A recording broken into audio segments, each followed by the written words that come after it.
Molt bona tarda, benvinguts i benvingudes a aquest finestra d'idees que organitza el Centre d'Estudi de Temes Contemporanis. Començo presentant-me, jo soc el Javier Sánchez, soc el nou director d'aquest centre i abans de començar amb aquesta sessió amb el Cas Mudde, un expert en la matèria que tocarem avui, que és relativa als populismes i la pèrdua de legitimitat democràtica, conduïda per Marc Lepetre, que és la persona tècnica del nostre centre, doncs simplement volia presentar-me i saludar. Jo he estat nomenat per aquest govern director d'aquest centre des de fa només 15 dies. Vinc de l'àmbit de la Direcció General de Cooperació al Desenvolupament, soc doctor en Ciència Política i la veritat és que agafo amb molta il·lusió aquesta feina, aquest encàrrec del conseller Duc de liderar en aquesta nova etapa i intentar seguir la bona feina que s'ha fet anteriorment, també de l'últim director, el Pau Mas, en el Centre d'Estudis de Temes Contemporanis. Sense més, dono la paraula en el Marc i en el Cas. El Marc és company del centre, el Cas ell el presentarà. El tema és aquest dels populismes, la pèrdua de la legitimitat democràtica. Pensem que és un tema que hi hem dedicat el darrer número o edició de l'Idees d'Actualitat i ara al Finestra d'Idees el que faig és aprofundir en alguns aspectes amb aquest expert. Endavant, Marc, moltes gràcies. Moltes gràcies, Javier. Abans de començar, us recordo un parell de coses que us hauria de recordar cada sessió, però sempre m'oblido. La sessió és gravada, per tant, d'aquí uns dies podreu recuperar-la al canal YouTube del Departament d'Unió Europea i Acció Exterior, un cop l'haguem editat una mica. I la segona és que podeu anar formulant les vostres preguntes a través del xat de YouTube en qualsevol moment. Els companys em passaran les preguntes i jo després, al final, les formularé al nostre convidat. I sense perdre més temps, ja passem a la conversa, que serà en anglès. So it's an absolute pleasure to welcome Professor Cas Mudde, who is a leading expert in the study of far-right and populist party. He has been professor at the University of Edinburgh, Antwerp, and currently is professor of political science at the University of Geòrgia. So we forced him to wake up very early this morning to attend this session, and we are very, very grateful for this. So he's the author of publications such as the Ideology of the Extreme Right, Western Democracies and the New Extreme Right Challenge, Populism, a very short introduction, and the far right today. So maybe after saying that for some is now populist and extreme right or far right parties and movements have been increasingly gaining prominence and power in democratic societies, maybe we should start the discussion with some clarification of concepts, because sometimes when reading the press or watching the TV channels or social networks, we have the impression that populism is something like a catch-all where you can put things, persons, movements coming from very different horizons, and maybe the same can apply to far right, as we were discussing just before connecting. It looks like some far right parties are more far right than others, or they are more or less far right according to if they are taking office in the government or being in the opposition and so on, or I don't know. Sometimes Meloni is not the same thing than let's say Orbán in Hungary. So maybe it would be necessary, as you are experts in this, to clarify a little bit these labels. Yeah, it's important to remember that academic labels can be relatively clear and yet be used all over the place. And I think a lot of the critique, particularly of the term populism, but to a certain extent to the term far right, is not so much about the clarity of the term, but about the use. which of course cannot be controlled by academics, and importantly, is not specific to the term populism or far right. Like there's a massive misuse of the term socialism or communism as well. These just become part of the political struggle. There's another element to be said before I define it, and that because it's part of the political struggle, that also has to do with connotations. And so the term populism has a less negative connotation than the term far right. And one of the things that we see as the far right becomes stronger and stronger is that the term far right is used more narrow, and the term populism is more used because populism isn't so negative. And this is particularly the case for journalists who fear court cases, for example, by calling powerful politicians far right. I don't remember a court case over being called populist. So I mean, populism to me is increasingly a euphemism for the far right, because the far left or left-wing populism has become almost irrelevant, and we can talk about that later. Now, with regard to populism, yes, there is no consensus, as there's no consensus on any term, but I would say that the vast majority of scholars, and to a certain extent a lot of the public debate, uses populism for a kind of a set of ideas or discourses that refer to ideas that oppose the people and the elite, where the elite are bad and the people are good. And I would say these are seen as kind of homogeneous. The elite, right, is all of them, and they're essentially all the same. Namely, they're all corrupt. Whereas the people is all of us, and we are also essentially all good or pure of heart. And so that is kind of the core idea of populism. Now it's used more broadly as kind of anti-establishment sentiment. I think populism only really makes sense if you have a more narrow understanding. And so my own definition is it sees it as an ideology, so it's a worldview, where you see society as ultimately divided between two groups, the elite and the people. And the people are good, the elite are bad. And that you want politics to be based on the general will of the people.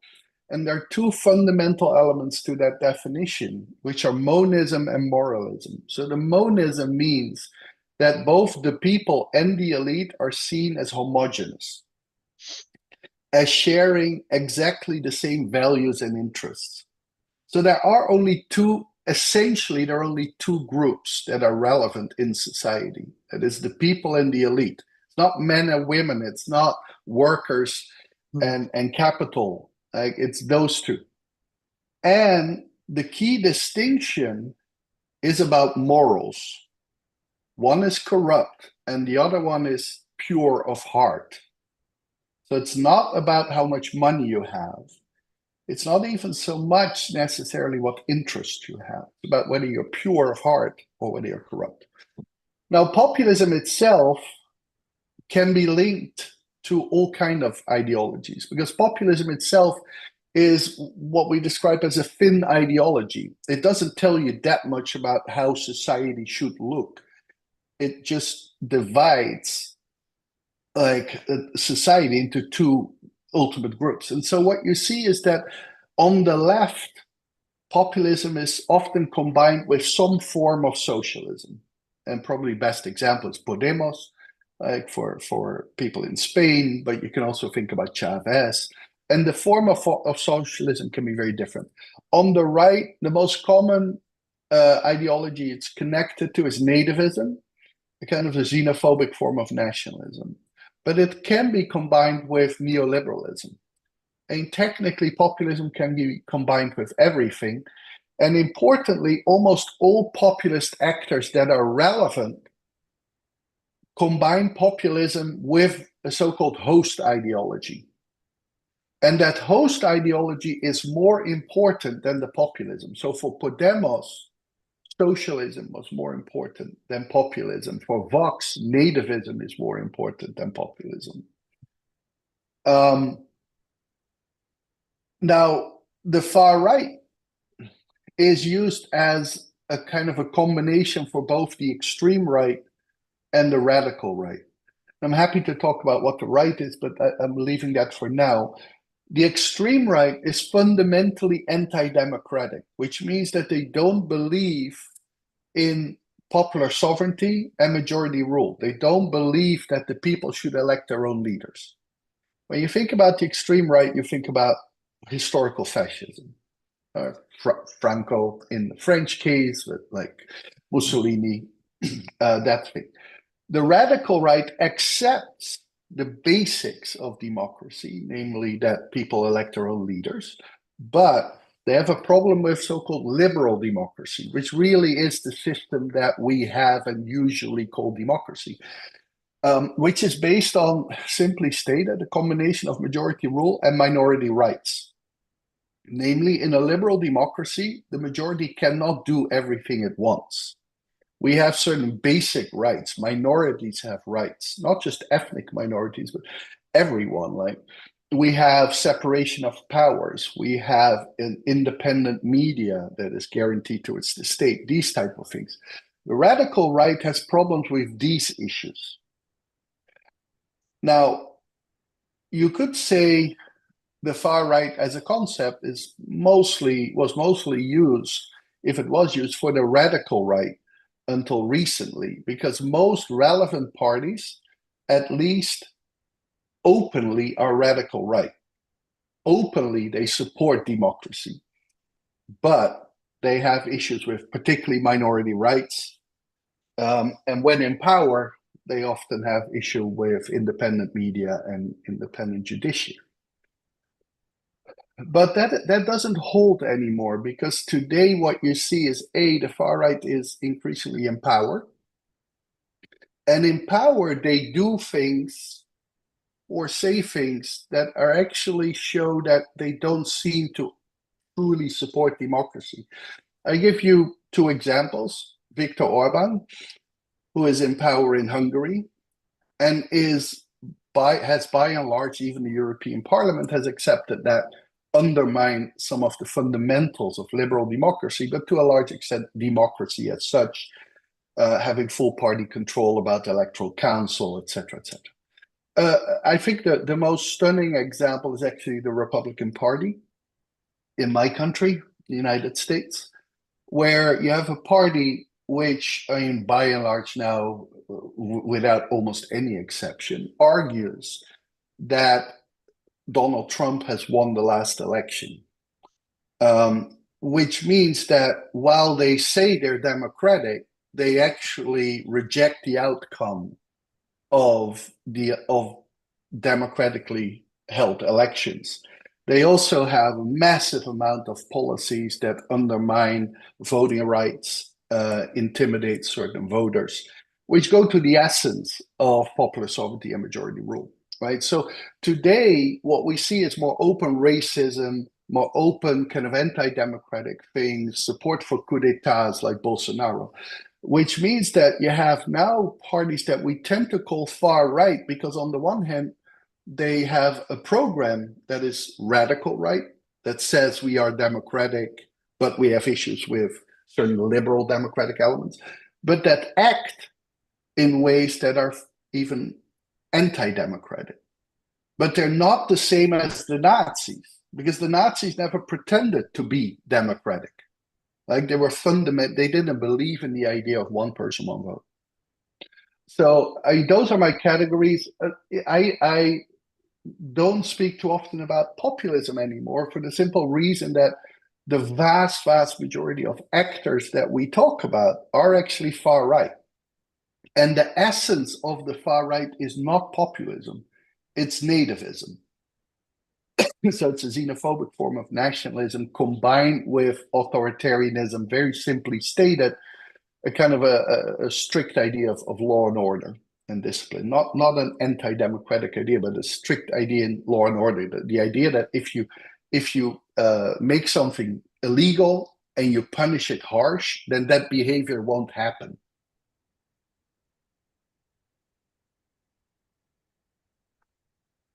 Yeah. To some extent, thank you for this clarification of concepts and labels and so on that somehow we use wrongly in everyday life. One thing you pointed out is very scaring. Is that, for example, the last report of the International Institute for Democracy and Electoral Assistance, was issued some days ago, reveals that the criticism of electoral legitimacy has become a global phenomenon, with an increase of allegations of fraud, of mistrust in electoral systems, and so on. So the best examples for these are the accusation of Donald Trump in 2020 and Bolsonaro in 2022. The election was stolen and so on.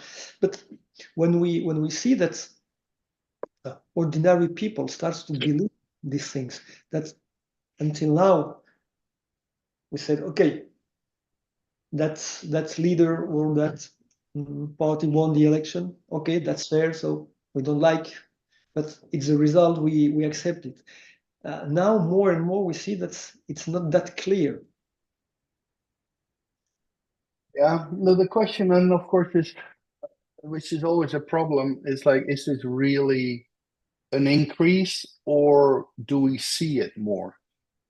And it's very hard to compare the world with social media to the one without.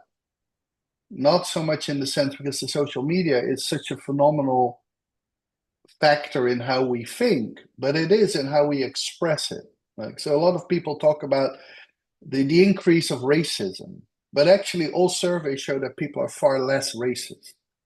Right? If we would have had social media in the 1950s, you would have seen far more racism, far more homophobia, far more sexism, right? So we compare two very different periods, and then say this is new, but I'm not overly convinced.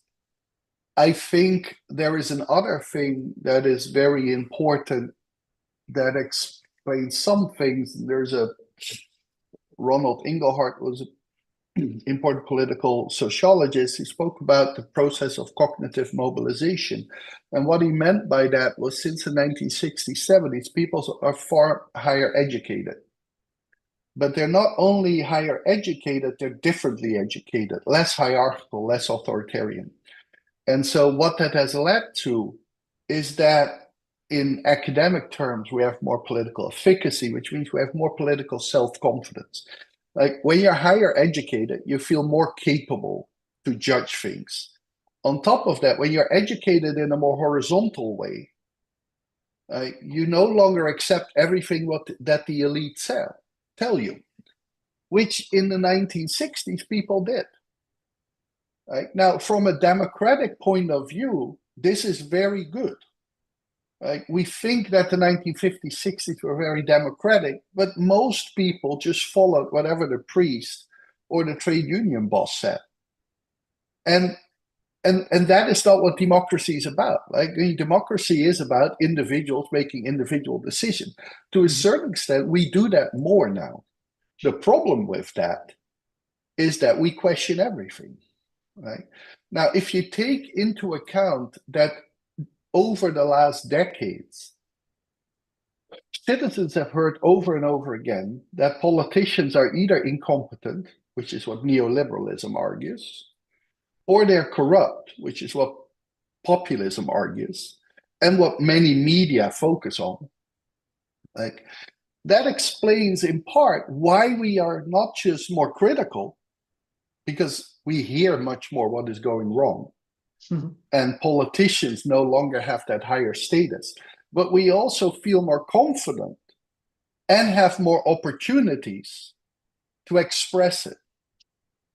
And so I'm not 100% certain that people trusted necessarily the government in a positive sense before. They just didn't think about it. They very much just accepted everything that whatever higher up in your specific section, be that the church or the trade union or whatever, or your father said, you accepted that. Now, sure, and so conspiracy theory is a very good example, right? People talk about, well, everyone is into conspiracy theories, misinformation, disinformation. Academic research shows that it's actually a very small portion of the population and of the electorate that is led by it. And if you just go back, and I always take the example of the US, right? It was a national pastime in the US in the late 60s, early 70s to speculate about who killed JFK. And like there were all kinds of conspiracy about a deep state. Many other countries had the same. Right? I mean, conspiracies about a corrupt government are just inherent to Italian political culture, for example.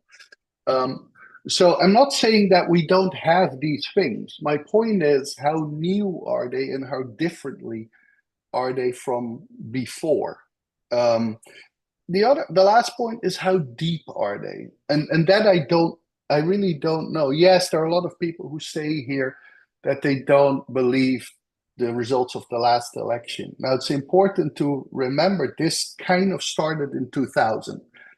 When Bush won the election after an intervention by judges. Since then, every single presidential election has seen a significant part of the support of the losers question the legitimacy of the election. And this is not just Republicans, Democrats as well. They have different type of conspiracy theories or evidence in certain cases. But I think that what we do see is that when people have these type of ideas and negative feelings for a longer period of time, logically, they can go into different ways. One, you change and you kind of see that this was nonsense, I shouldn't do this.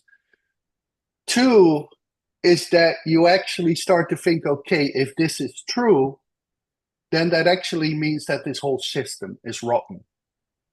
And so from being populist, where you think the problems is the leaders, you become anti-system.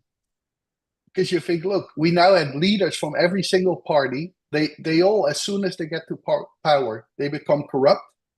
So it must be in the system. So we must get rid of the system. And then probably the largest group is a group that just steps back and doesn't participate anymore. Now, of course, those groups are very difficult to research because they also don't participate in surveys, right? And so what I want to say here is that everything is very complex, which is something that people don't like to hear, but it's very important. And the second thing is we actually don't know that much, because either we can't empirically compare it to a previous period because we don't have the data for that previous. We just don't know what people did then. Or we just don't, it's very new. Right? So the disinformation, misinformation thing, I'm sure that in 15 years, our insights about it are fundamentally different than now. Mm-hmm. So you were talking about things are different because social media have a relevance that they could have in the past because they simply didn't exist. So now everything, like I think it was Umberto Eco who said that some years ago 4 morons were discussing in a small bar saying stupidities, and now these same 4 morons are speaking for millions through the internet and so on. So we have the relevance of the social media, and sometimes it looks like far right, radical right have learned very well how to use these new tools to reach especially young people, because in many countries we see that a lot of young people, especially males, are voting for extreme right or far right parties, and some leaders like Jordan Bardella from the Rassemblement National in the last elections had millions and millions of followers, and I think it was in TikTok, and the followers were following him like a pop star. Mm-hmm. Yeah. You were looking and listening to the very short reels, and there was nothing inside, just no program, no punchlines. Just you were seeing this guy, handsome, well dressed, walking around, and so on. And here in he's also the forbidden fruit, right? I mean, so we know that youth are attracted to things that their parents don't like, right? And so in many ways, the far right still is that, like this strong kind of anti-far right consensus is very generational, and it reflects partly another time. And so in many countries, for parents, the far right is this bad thing. For youth, it is not, for two reasons. They grew up in a different time in which the difference between the far right and the mainstream right is actually not that big. And so when you have Les Républicains in France saying about 90% of what Rassemblement National says about immigration, then youth have only seen that. I realize that all the time because I teach kids, right? I mean, they're 18 to 21 roughly. And so I'm teaching a far right politics course at the moment. And I was very shocked by the remarks of Trump and Vance about pet eating Haitians, right? And so I tell my students this, but they're not shocked, because for my students, Trump is just a former president. They know no period in which that wasn't the case. They know no period in which the Republican Party wasn't Trump Party. And for them, they grow up in houses where the Republican Party is still treated as the mainstream right party, right? So we live in very different worlds. And so they look at Bardella and they think, he's not, he hates the government, but the government also doesn't like, they also think that Muslims are a threat. They also think that the left is a threat. Right? So, why is Bardella so far out that we have to fear him or hate him, right?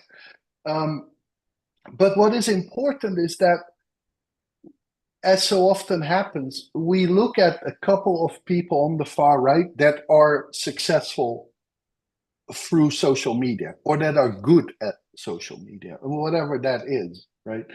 There are a lot of far right parties and politicians who are not good on social media. And Rassemblement National is terrible. Getting a little bit better, but for a very long time on Twitter, they would just post once a day, 10 messages in a row.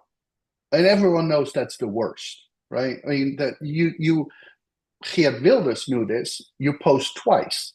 At the beginning to set the agenda, and at the end to kind of put the agenda back into where you want it to be. Trump was not particularly good on Twitter. Trump was outrageous and was already very well known in the mainstream media. So social media tends to work well in the way that it helps you to set the agenda of the traditional media. Right? But had Trump not had the insane obsession of mainstream media like CNN and New York Times and just had to rely on Twitter, you wouldn't have had the same effect. So many people use social media to get into traditional media. And the story that is much less told, but is at least as important, is that the traditional media has changed. The traditional media used to be almost fully either public media, controlled by the state, and therefore all the parties, or be linked to some type of political subculture, be it a church or a trade union.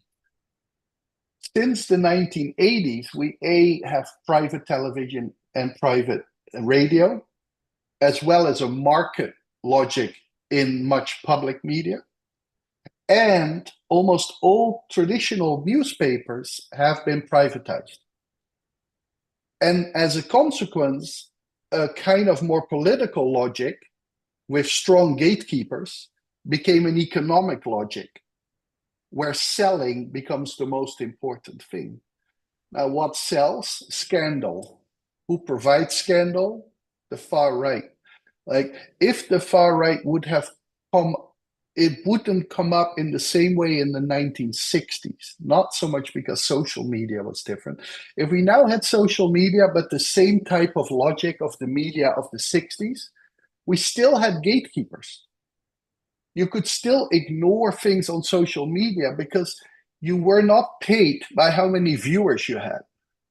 Right? You were paid because you worked for public television, or your newspaper was paid because it was part of the church. So it is in a sense this capitalist logic that dominates both media and social media that the far right uses by selling outrage. Mm-hmm. But it looks, it's a strategy that's in many cases is paying, because we focus on the scandal, on the sometimes hysteric or very scandalous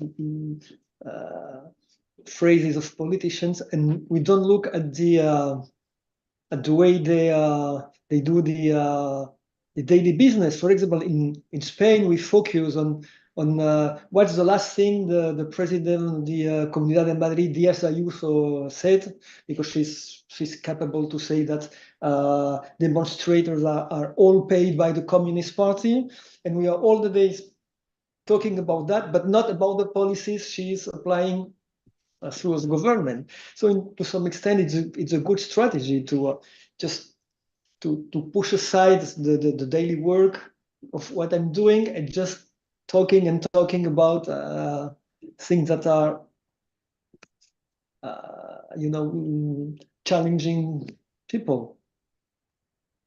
Yeah, I mean, it is, but it's also not like it's not nuclear science, right? I mean, it's a very straightforward thing. And like, it really isn't hard to figure out how to get the media. I have many colleagues who do that too. You make an outrageous statement, you say that like this election could lead to civil war, and you will get interviewed. Like, if you lay out like that the differences might actually not be that big after the election, who's going to talk to you? That doesn't sell, right? But the problem is that this is not just the problem of the media or caused by the media, right? So this assumes that the media have an agenda, a political agenda. But because the media are increasingly private and with a very, very narrow profit margin, they only have one agenda: survival. And to survive, they need like readers or viewers or listeners, whatever it is, because they need advertisements. Because that's how most of them like survive. And so what they need for that, turns out, is outrage. But then the question is like chicken and egg here, right? And so, and the point is, if we don't read those articles, but we read the articles that have fundamental analysis of policies, they will write those articles. But we don't read those, right? And of course, many of us don't pay for news. As a consequence, like media, their advertisements become more important. We have various smaller outlets that are fully paid by subscription. They have very different news than others. So yes, the media should, to a certain extent, publish different things, but if they do, they might go bankrupt. So why should they do it if we don't change? And the fact is that although we consume a lot of news, we consume very little informed news, and it is still there, right? But if I'm sure that at the end of the week, when the New York Times publishes its best read pieces, and your newspapers do that, the best read pieces, they're almost always the dumbest, right? I mean, and that really good insight information, investigative journalism on appointments on the bench here in the US, which are crucial to everything. Only a couple of wonks read that, right? But the one about the latest scandal about Trump, everyone reads. Like, and this is something psychological. Like, it's hard to break. People still are on Twitter, right? And are every day again outraged about what Elon Musk does about Twitter. Well, there's no news value. There's nothing remarkable. There is no actual. There's no relevance even to it. We know exactly Elon Musk has been far right to the core for years. And there is nothing new about it. Like, I haven't heard or seen anything new of Trump since 2016. Every scandal he has today are about things we knew he was: racist, sexist, homophobic, just an asshole. I mean, whatever. Everything, we have many examples before, but we still read those articles, right? Why do we still read these articles? Because I think I've talked about this in the context of The Guardian, which is kind of my newspaper. It's the one I read, I write for at times. We've called it far-right porn. Like, they publish articles about the smallest groups, but because they have, for example, some video where you have like a couple of skinheads sea-kyling with fire behind them, and millions of people will watch it, right? And somehow it gives us pleasure to be afraid of the far right. It stimulates us in a certain way that's almost addictive. Perhaps partly we feel morally superior. Partly it is an inherent fear, particularly among older generations, of fascism. And it's the forbidden, right? There's something bad about it, and we don't understand it. It's far away from us, and we tend to, like, just as we like to we go to places that we don't know, we like to watch people that we can't relate to because they're so wealthy or famous or whatever. The far right is something we don't fully understand. So it's something like a fatal attraction to yeah, to this in some way. So you were talking about the Guardian, and you published an article some 2 or 3 weeks ago about the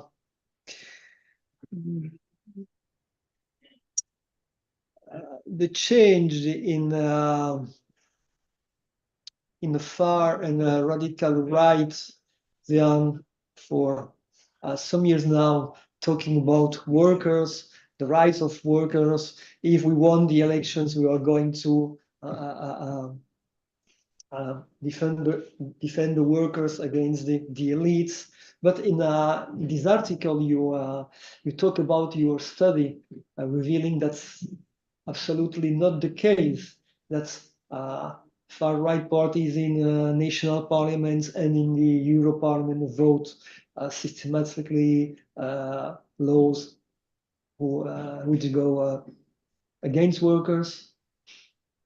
But at the same time, workers sometimes are attracted by these kinds of discourse. Yeah. So, I mean, there are a couple of things here. In what we call the third phase of the far right that started in the 1980s.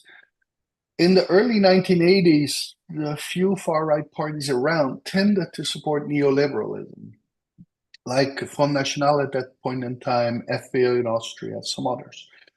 However, it wasn't really at the ideological level because they also supported strict subsidies and protections for farmers, as well as for national industries.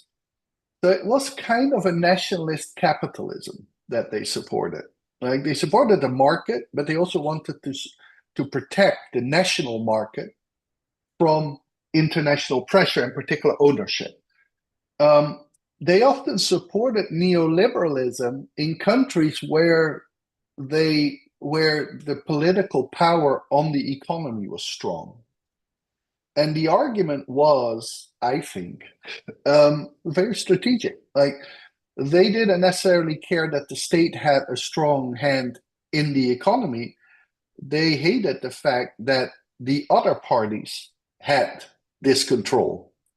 And so they believed that this strengthened their opponents because they had economic ties. And so it was purely strategic. Like, and one would imagine, as we see strongest, of course, in Hungary, that as soon as they come to power, they will nationalize the economy and they will use it to strengthen their own position. Now, it is true that since the 1990s, when most far-right parties became kind of more populist as well, they became more pro-worker. But it is important to remember that when the far right speaks about the working class, they speak about the white men. Like in the working class as a concept is generally understood as white, even though in fact, in reality these days, like the white man is at best a plurality within the working class. The working class is largely now non-white and a lot of women. Right. So it's also a message. The working man is kind of the man, is the people. The other thing that we see is that even on paper, in words, they tend to support certain things. So what we in the US call kind of white provisions, like here in the US, Social Security, which is one of the biggest things that's provided to everyone, is perceived as white, as going predominantly to white people. Whereas so-called food stamps, which is support that goes to the poor, is associated with non-whites. And so the far right supports Social Security. They argue that that is something that we have created ourselves and we deserve to have it. Food stamps are for the undeserved. You see the same in Europe. So pensions are supported. They want higher pensions, right? With regard to unemployment benefits, for example, that's much less the case because they associate that either with non-white people or with lazy people. But most importantly, they're often called left-wing because they support so-called welfare chauvinism, which means they support a welfare state, but for the own people. But they're not left-wing because the essence of left-wing is redistribution. The essence of the left wing is to use the state to redistribute wealth. And the far right rarely ever supports redistribution. They want everyone to go up. They want the taxes for everyone to go down, not for certain groups. Now, then comes the point that actually in voting, at least at the European level, like they barely ever vote for policies that bring something to the worker. And the few studies that I've seen, for example, in the Netherlands, they also don't do it at the national parliament. Now, Vox is an outlier because Vox is actually just right-wing economically, which is logical because they're a split of the PP. And so I don't know whether Vox already has a pro-worker discourse, but its electorate is also mostly richer people, and its platform is kind of conservative economically. Mhm. So we just talked about the difference between far right and economic policy and left economic policy. How do you explain or try to foresight what can happen with the emergence of some left-wing forms of populism that share some ideas of the extreme right, like the Sarah Wagenknecht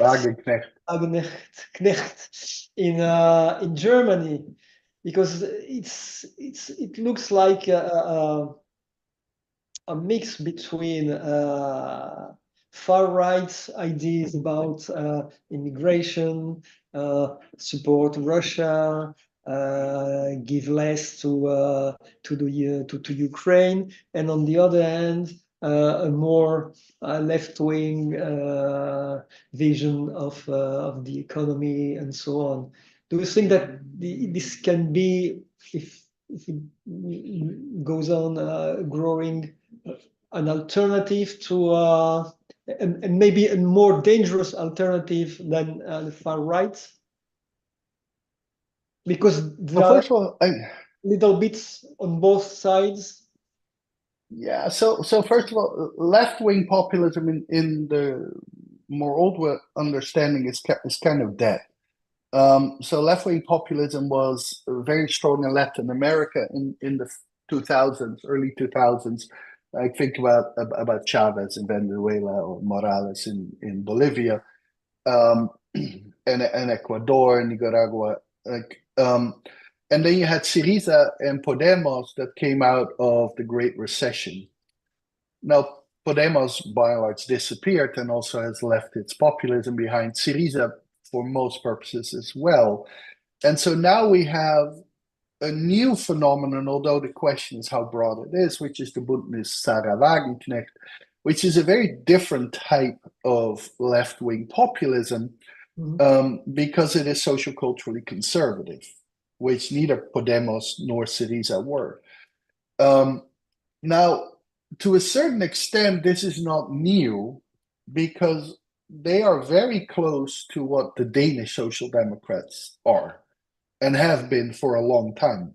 The Danish Social Democrats are so tough on immigration that they are now the inspiration of the far right in many other countries. Like the Dutch far right pulled upon the previous government to follow the model of the Danish Social Democrats on immigration. I mean, that just is mind-blowing, right? Many social democratic parties have gone into that direction of becoming very right-wing on integration and immigration. It never worked. It just never worked. But I think it never worked because it was never seen as sincere, except for in Denmark, where the Social Democrats actually are nativist. But in many of these other parties, most voters just knew you only do this because you're afraid of the far right, but you don't actually want the immigrants out. And they won't switch for that. Now, Sarah Wagenknecht is different, but it's very dangerous to generalize on the basis of what is mostly an East German phenomenon. I doubt that she will have much success in West Germany. She is also not a new party, and so most of her electorate is reflective, just as most of the leadership of Die Linke.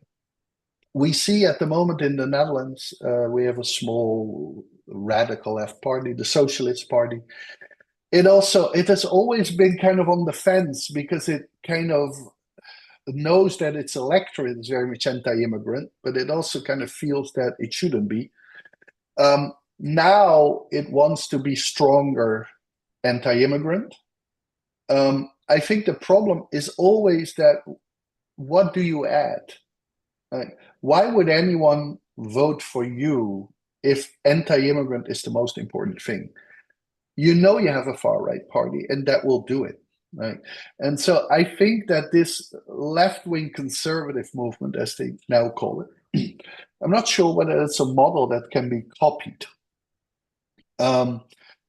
Because most people who vote, who are concerned about the far right, about immigration, are so concerned about it that it by and large is more important than anything else, including the socioeconomic agenda. Their core point is that immigrants don't get something, and they're almost willing to accept less themselves, as long as the immigrants don't get it. I think the only way that any type of real left-wing movement party can come back is when the agenda goes back to socioeconomic issues. Right? And that was what brought Syriza up, or Podemos up, because of the Great Recession impacting the South so fundamentally. Like, even people who are nativist were first concerned about the economy. Right? And so it's much more difficult to change people's opinion on immigration. They are what they are. What you can change is, what do they vote primarily on? As long as you talk about immigration or gender or those kind of things, the far right does well. If you talk about housing, public health, things like that, then the far right has less to offer. Okay, so we have some questions from the viewers. So I just would very briefly ask you if you think that there is a certain trivialization of the ideas of the far right. Some years ago, I remember when the far right party in Austria came into the government of coalition. I think the European Union imposed the diplomatic sanctions in the short terms to the Austrian government. Now the far right has won the elections in Austria. They will probably not be in the government, but there was absolute silence about it. It's like a little bit we are getting used to see far rights and radical rights winning elections, or being the second largest parties, or the first party in France, or governing in Italy. So it's normal to some extent. And it is normal in the sense that it happens all the time, right? So my argument has been that we are now in the fourth phase of the post-war far right, not so much in that the parties have changed, but the relationship of the far right parties to the mainstream has changed. In the third phase of the 80s, 90s of the last century, the far right were the outsiders, the challengers to the system. They got into parliaments, but they were not in governments.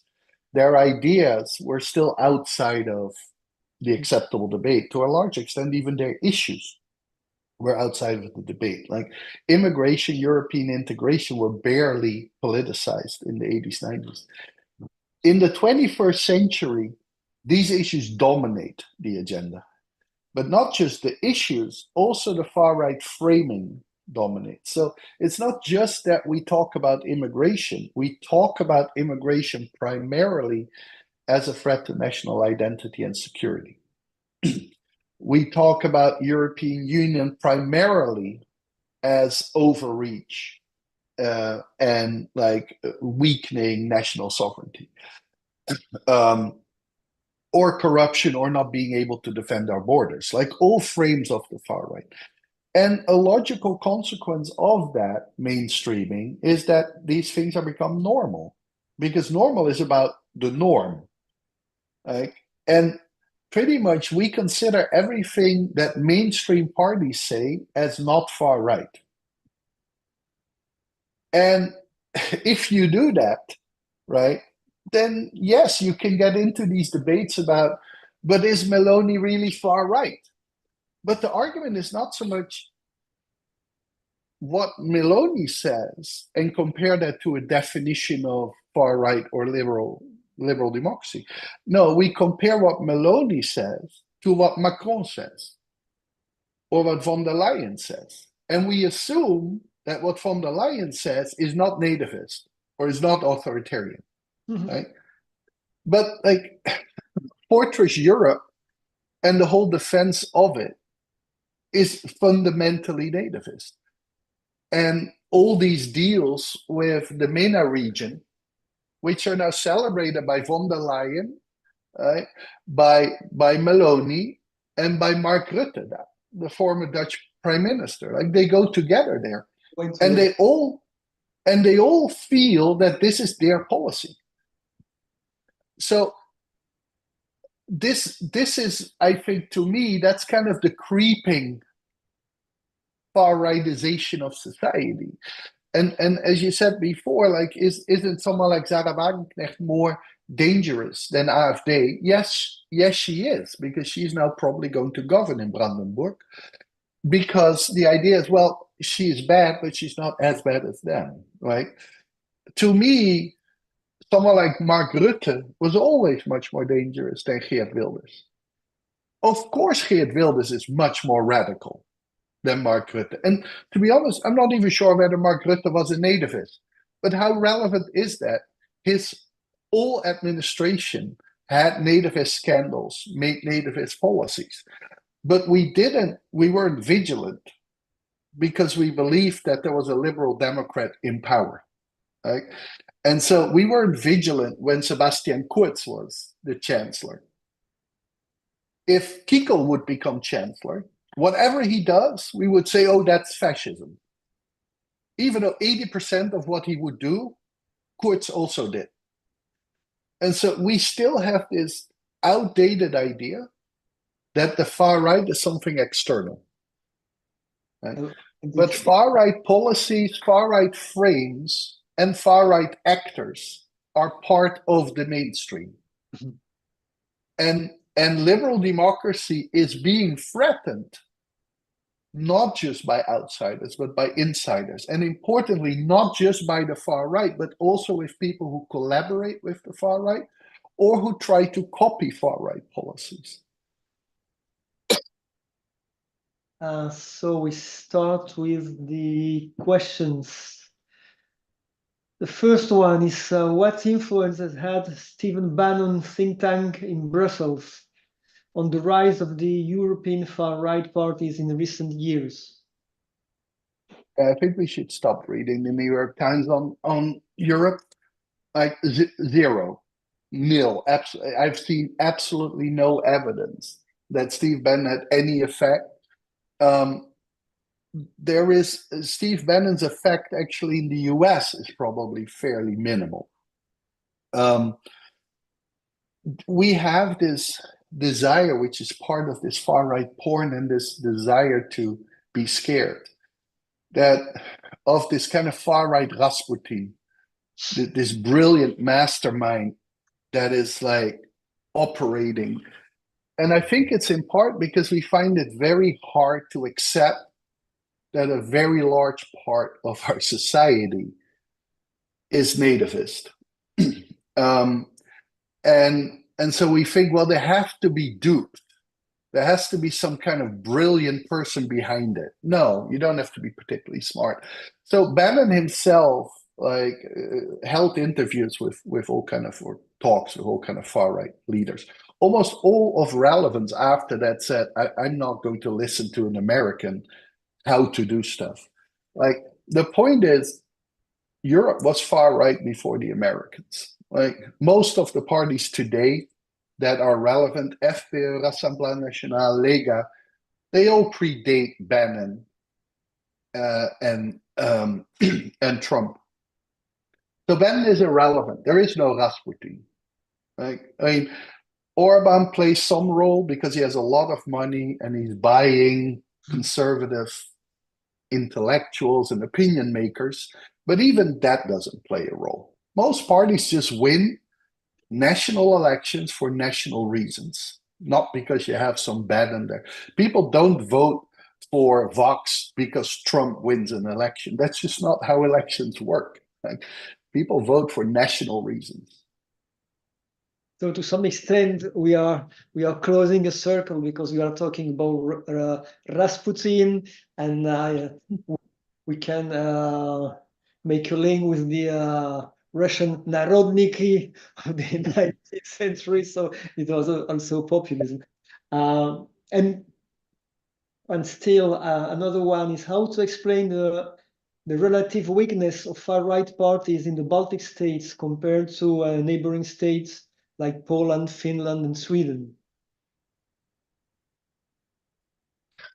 To be mean is to say to be better informed about the Baltic states. I mean, EKRE in Estonia a while back was the second biggest party, has been in government. So they're comparable to the Finns party. The National Alliance in Latvia, which is a bit of a problematic party to qualify, but is at least a hybrid conservative far-right party, has been in various governments in Latvia. Both Estonia and Latvia have a strongly nativist discourse, where only Estonian speakers or Latvian speakers are kind of seen as Estonians or Latvians. And so Estonia and Latvia are actually a very good example of the mainstreaming of nativism. Now, the more nativism is mainstream, the less reason you have to vote for the far right, right? Because everyone else already does that agenda. But I mean, there is this idea that certain countries, cultures, societies are immune to the far right. And the fact of the matter is, no one is. We, the Dutch, fought it because we were so tolerant and everything. And now we have 4 different far-right parties as well as a far-right government, right? The Spanish and the Portuguese were believed to be immune because they still remembered Franco and Salazar. I mean, that the basis already was problematic because, as you will very much know, there is part of Spanish society that actually has a positive interpretation of Franco, or at least not a negative one. Right? But both have now far-right parties. I mean, there are a few exceptions of countries that never had a far-right party yet. But for example, Ireland had significant far-right riots recently. So there's no country that is immune. Most of the time, it has more to do with what is on offer. So either the discourse is just not about immigration or about multiculturalism for some reason. It can be because socioeconomics is more important, or Russia is more important, or there is a very poor far right on offer, which was the case in Spain, for example. Spain had far right parties for a long time. There were almost all these semi-criminal kind of neo-fascist / kind of modern parties. And then Vox came along, of course, helped by the Catalonia dispute, but also helped by its professional image. Right? And now that we have Vox, directly we have another party which doesn't even have that professional issue. But like now, like almost every far-right party can get into the debate because we talk about their issues. So maybe to close this session. So we have the enemy inside the house and not on the periphery like some years ago. So how can we push the enemy outside once more in order to distinguish between, like in the past, mainstream parties, right parties, and the extreme right, which was always outside because now it's inside. Social media, the press are relaying all the scandals and so on to get clicks and listeners, viewers, followers, and so on. So how can we push this outside again? I think it's the wrong question. As citizens. Yeah, but I still think it's the wrong question, as why I always have a problem with defining myself as an anti-fascist. Because the fundamental challenge is not to defeat fascism or the far right, whatever the term is, right? The ultimate challenge is to strengthen liberal democracy. If everyone is happy with liberal democracy, the far right is by definition small. Yet, if the far right is very small, that doesn't necessarily mean that everyone is happy with liberal democracy. If the far right is the only problem we have, we ban them, and the problem is solved. But the problem won't be solved, right? So we have to refocus. And there is this idea, particularly among the centrist elite, kind of the ones that dominated the 1990s, that everything is going well, and then some evil came, and that misled the people to think that things were not going well. So if we just point out that these people are lying and have misinformation, all these kind of things, then we will come back to the 90s. It's all fine again, but it's not. Like the success of the far right is a direct consequence of the failures of the 1990s. Now, I think personally, what is absolutely crucial is that we're rational and that we're realistic. Rational is that the far right, on average, wins 25% of the vote across the EU. That means that 75% largely vote for parties that pretend to be liberal democratic. 75% is more than enough for a democratic mandate, right? Of course, the problem is 75% says that they're liberal democratic, but they actually support all kind of policies that are illiberal. So that's one thing. The second thing is we have to be realistic. Like the far right pretends that certain problems can be solved, right? That you can have zero immigration, for example. You can't.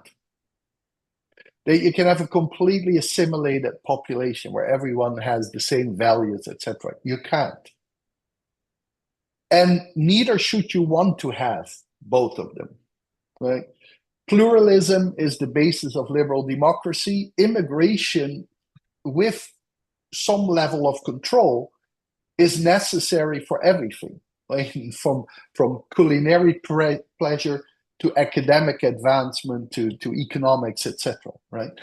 So it is important to not go into that narrative and raise unrealistic expectations, which is exactly what the European People's Party is doing at the moment, which by and large says, yes, the far right is right. Immigration is a big threat, big problem, but they're just shouting. We actually solve it, like by making deals with dictators in North Africa. But they don't solve it. They're still coming. You cannot solve this, right? And even if you could, like, it would be at a price, a human cost that most people are uncomfortable with. So we also have to be realistic and say things are complex, not as a cop-out, but then explain, okay, things are complex. We want to do this to it. And that goes to two important issues. First of all, we have to repoliticize politics. Now, it sounds like a rhetorical trick, but particularly as a consequence of neoliberalism, a lot of state capacity has been undermined because we have put things outside of politics and into the realm of the market or independent expert, right? And as a consequence, governments don't have much say about a lot of things. And I personally think part of this is also the EU. The EU has a lot of powers, and I'm not sure they should have all of them. Now, my favorite policy is always public transport. Right? Now, public transport in many countries in Europe, but particularly when I come from, the Netherlands, is absolutely crucial to everyday life of almost everyone. Because of neoliberalism, we have made public transport efficient. But that is not the goal of public transport. Public transport is not an economic issue, it's a social justice issue. Public transport allows everyone to fully participate economically and politically in society. So even if you can't afford a car, you can still go somewhere and get jobs or do your thing, right? And so to put a market logic on it is wrong fundamentally. But what has it led to?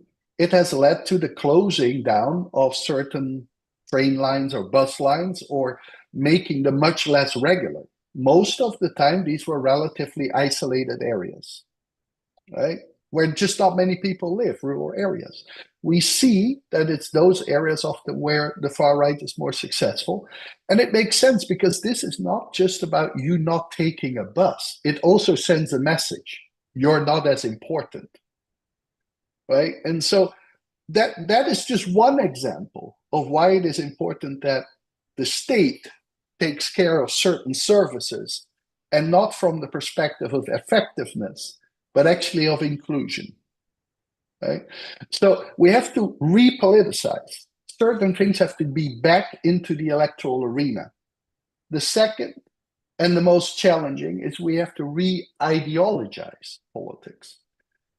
Another thing of neoliberalism is not an economic system just. Actually, as an economic system, neoliberalism hasn't even been that successful. The state still holds a lot of power. It's an ideology. It's an ideology that argues that the market is the best mechanism to solve everything, which then also means that everyone who understands the market, rationality, right, is useful, is good, and others are not. Others, including politicians, they're in the way of efficiency, right? Now, Tony Blair is the best example, right? Tony Blair hated ideology, and everything was about pragmatism, about rationalism. It's not just the left. Mark Rutte was exactly the same, right? But the problem is that when everything goes well, and I will say as a state, I'm going to give you 1,000 euro. You might ask, why do you do that? If I tell you because I want to, we'll say, sure. But things are not going well. We're in our fifth crisis of the 21st century, which means most of the time the state says, I want you to give me 1,000 euro. And if the state says that, you will ask why. And if the answer is, well, because I think it's necessary, you're not convinced, right? You want to understand what that 1,000 is going to do. Our discourse is either Tina politics, there is no alternative, or like, if we don't do this, the whole world will collapse. Neither of these are empowering, right? And so what does the populist say, or the far right? No, I actually can do this. Do people truly believe it? Perhaps not. But they also hate the idea that they can't do anything. So what they think is, let's try him. At least he says that he can do it. We should, again, present ideological visions, solutions, not as in this is the solution to everything. No, this will bring us closer to this ideal. And that should be a Christian democratic ideal, a green ideal, a social democratic ideal, a conservative ideal, whatever. But it should be ideological again. And we should empower people by saying, yes, we can create this. Right? And so that doesn't mean a return to, in my case, I'm a social democrat, social democracy of the 20th century. No, it has to be a modern 21st century social democracy, which thinks about climate change, which thinks about multicultural societies, which no longer accepts patriarchy or heteronormativity, all those type of things. but still is based on the idea of egalitarian societies created by the state. Well, I think it's a very brilliant way to close the session with this. I think is a nice proposal to repoliticize politics and to re-ideologize politics also. So trying to move things in the right way. So we thank you once more very much to accept our invitation. Also taking account that it's early in Georgia. And maybe just as a spoiler, do you have some bet about the American presidential election of next month? No, I think there's no one who can say with any type of expertise what the come out will be, simply because the system is so complex and fundamentally undemocratic, right? I mean, it's absolutely clear that Kamala Harris is going to win the popular vote, and I would say by at least 3%, and it might be even higher, but she can still lose the electoral college. I also, my main problem is I don't know how the polling is, and it's very technical, but my gut tells me that they're over-polling the Trump voter, in the sense that they have far fewer Trump voters than they actually report. So the weighing, I think they're off on the weighing. That being said, we have the Dutch election where we have a much longer history with polling the far right. And I mean, Wilders did far, far better. That had to do with momentum, which often is only picked up very late. The momentum in the Netherlands was a momentum the last week, not even. At the moment, the momentum is very clearly for Harris. But we're 4 weeks away. One big terrorist attack, like an attack on Israel, that's fundamental, could change anything. And so it's going to be 50-50. It's also not going to be clear on November 5th. It will take days before the final vote is there, and then, particularly if Trump loses, it will be challenged in court and in electoral councils. So this could be several weeks before we have some type of result, which will not be accepted by the losing party anyway. I mean, particularly if it's the Republican Party. Anyway, this will be the topic of the next session we will have in November, so we will see what happens. No sé, Javier, si vols cloure tu la sessió. No? Bé, doncs moltes gràcies a tothom per haver assistit. Amb aquest horari especial degut a la diferència horària, que serà el mateix que tindrem el mes que ve, que la sessió està prevista pel dijous dia 7, també a les 3 de la tarda. Seran just 2 dies després de les eleccions presidencials dels Estats Units. Per tant, com bé ha dit en Cas, és possible que tinguin resultats, potser que no encara estiguin comptant vots mirant paperetes a contrallum com van fer a Florida fa uns 20 anys, o que, no sé, hi hagi gent per tot arreu corrent als jutjats presentant al·legacions. Però en tot cas, la propera sessió serà sobre les eleccions nord-americanes.